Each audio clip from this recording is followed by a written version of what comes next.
You're not too much. You're not too loud. You're not too weird. You're not too obsessed.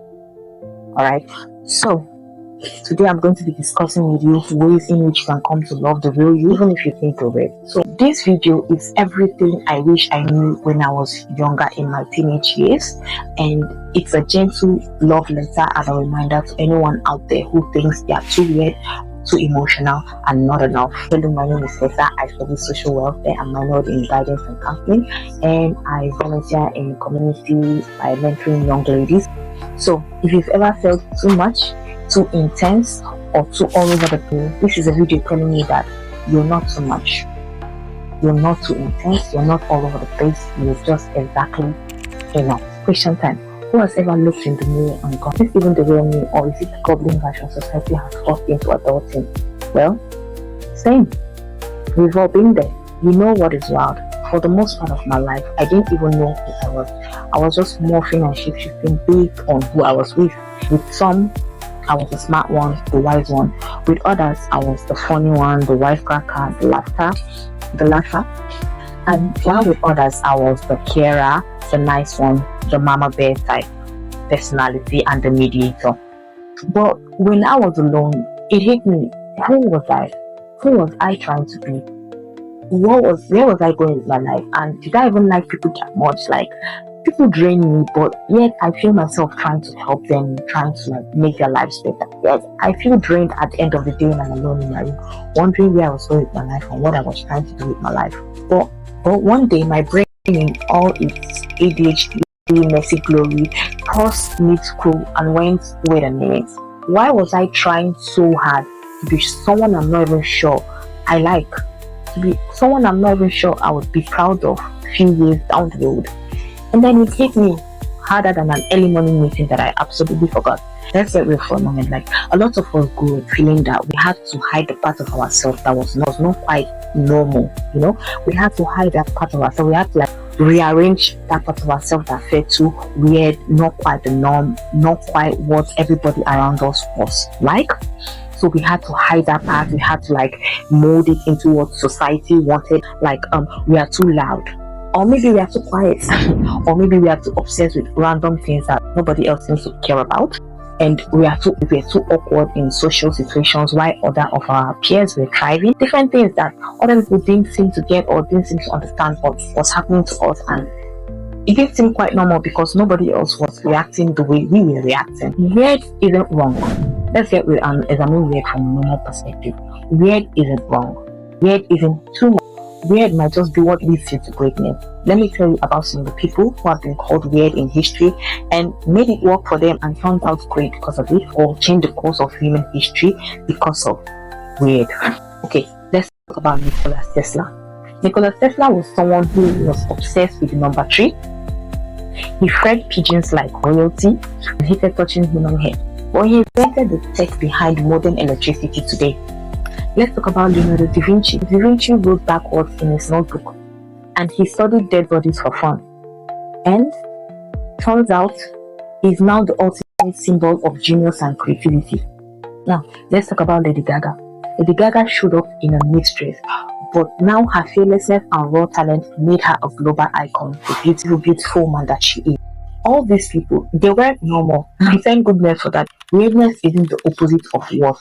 It is the form of it. Your obsessions, your odd habits, your interests, they are not holding you back. Actually, your secret recipe for greatness. You never know. So here is how I started meeting the real me.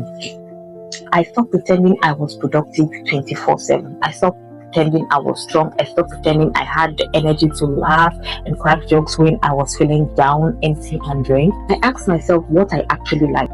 Not what's trendy, not what's the main thing, not what everyone else wanted, not what everyone else was doing, but what me myself actually liked. Turns out I was a weird, churchy fangirl who absolutely adored a celebrity from Thailand, who loved reading wuxia novels, who loved anime, reading manga and manhwas, who loved dancing to weird 80s music that nobody actually knows except people in their 40s, 50s, 70s, Who loves dancing weirdly in public whenever the mood takes her? Who loves dressing weirdly in 1980s, 1990s vibes? Have quiet space. Who loves spending a lot of quiet time reflecting, meditating, and just thinking about life in general and how she can achieve self-growth, ultimate mental self-growth, not just physical self-growth, but ultimate mental self-growth. That type. And I forgive myself for not being the perfect version of me in my imagination. And I forgive myself for not being the perfect daughter my mother would have wanted to see. I forgive myself for all of that because in the end, none of it matters to who I wanted to be in life. The real you isn't hiding because it's unlovable or they're unlovable. The real you is hiding because no one taught you to love them, accept them, and then just welcome them into your life. So start with little things. You can start by wearing that crazy outfit that it's not quite normal in your environment or in your society, but it makes you happy. So why not wear it out and you feel great and confident in it because hey, in the end, it's your life. Start by making a museum of your weirdness folder. What I mean by creating a museum of your weirdness folder is that you can either create a digital space or you can create a physical scrapbook where you collect what people consider weird. You write out your weirdest obsession or jokes only you get, and also draw out your bizarre drawing, or you can actually cut pieces of bizarre drawing art that nobody else seems to understand but you seem to get. You can actually plan odd outfit combos that nobody else understand or people think are weird. You can plan it out, you can design it in a scrap folder, and then just make it a fun, messy version of you. Method works. Why this method works is the fact that you're curating your weirdness, what you see as your weirdness, as an art, right? Not flaw. Like you appreciating it. You're creating a weirdness museum showing that yes, you love this part of yourself. This is an art. This is something worthy to you. It is not a flaw. It is not a mistake. It is not wrong. And this rewires your brain. It tells your brain, this is valuable. This is worth preserving. It is absolutely valuable and worth preserving, and we have to keep at it. Another thing you can do is like creating a weirdness ritual, right?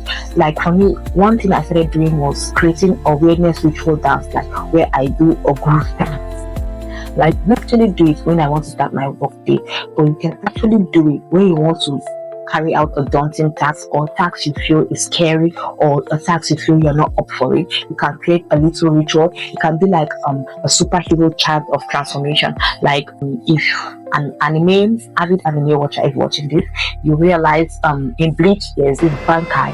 And a Bankai is something they used to transform into their like superhero self. So you create like a superhero chance, you create a Bankai when you want to like carry out a daunting task, and then it's like you're transforming into your superhero self. It makes scary tasks or daunting tasks less scary and less daunting. What this does is it grounds you in your identity and makes fear fun instead of paralyzing to your system. Another thing is giving superpower names to everything you see as a flaw in you. Instead of hiding your quirks, your odd habits, why not see them as a superpower and rename them with a superpower name, just so your brain can shift your mindset from them being flaws to them being a superpower. If you have the habit of talking to yourself, you can name that a superpower like high verbal processing output. Or when you hyper focus on odd topics or odd theories that no one else seems to get or seems to understand, you can just name it a superpower. You can say specialist vision. I know, ridiculous, right? But it works. Okay, just find something in you that it's weird, that you think is weird and not the norm, and then just look for a cool superpower name and just name it. Or if you're the type that feel you laugh out too loud and too often, me actually I do that, you can name it a cool superpower name like high joy output. Always joyful, joy spreading sonic power, something cool, something fun.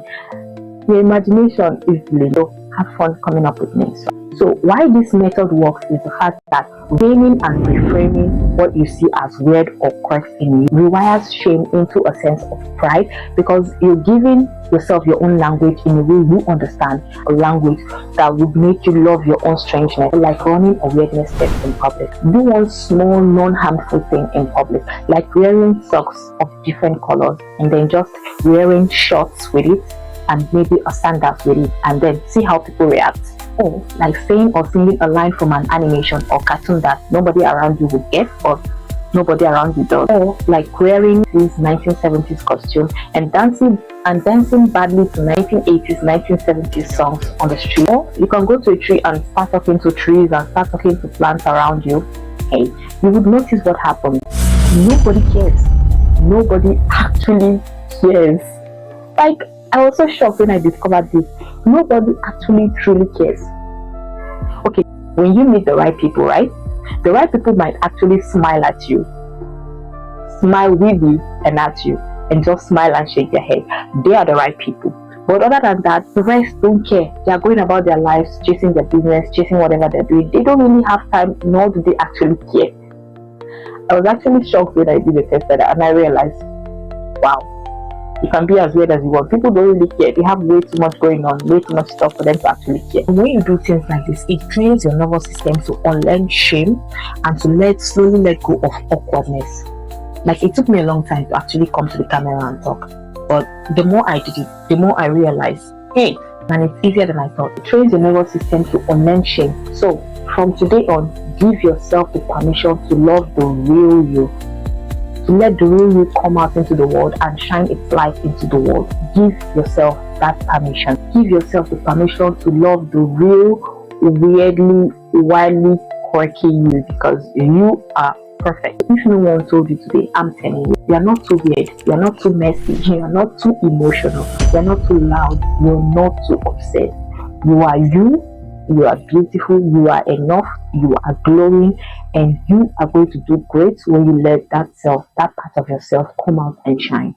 If you are on this journey of self-growth, self-love, and self-realization, drop a comment, like this video, and subscribe. Please share this video, and let's grow and love together.